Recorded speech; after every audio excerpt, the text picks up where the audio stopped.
Good afternoon, students. We are back. First week of school complete, and now we're going to start on the second week, and we're going to begin with our lesson. Last week was so invigorating to me. It was a blessing to see all of you guys on your FaceTime, on your video, on your Google Meets, and some of your Zooms. I really enjoyed your company and spending time with you all. But now it's time for business, our first week of lesson. This week, our genre focus is on science fiction. Science fiction. Just as you did starting in March, we will have a PowerPoint presentation will consist of a list of activities that we will complete. And our first activity will be the word study. You'll get to choose your words and move right along with the actual video. The video will remind you of what you guys probably learned in fourth grade, which are called context clues. If you don't remember what context clues were, that video will help you. And also on Monday, we will revisit what the context clues are. Secondly, you'll begin to open up your text. It'll be on the backpack page, which is the 5th slide. And the text you'll be reading is called The Brave Little Toaster.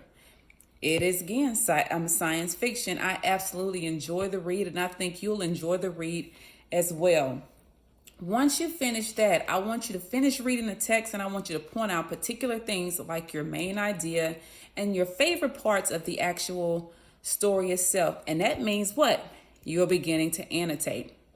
Once you start annotating, I know you can't really annotate physically because you don't have a printout, but there are updates and things that we're going to have in order for you to annotate. But what I want you to do is take a piece of paper, jot down some of your favorite things in your main idea.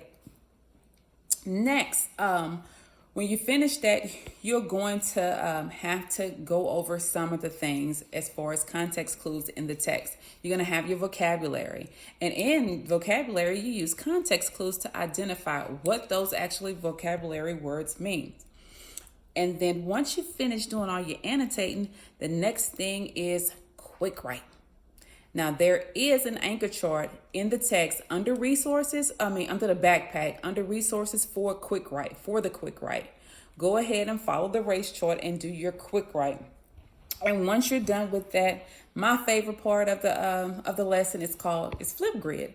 And I think most of you all are familiar with Flipgrid. Flipgrid is where you can record your response of what you think about what the question is that they asked you. Other than that, that'll be it. So go ahead. Your first thing you'll do is watch your video. Your second thing is to read the text. Your third thing is the quick write. Your fourth thing is the quick read. And the last but not least is your Power DOL. So have a great weekend. See you Monday. Bye-bye.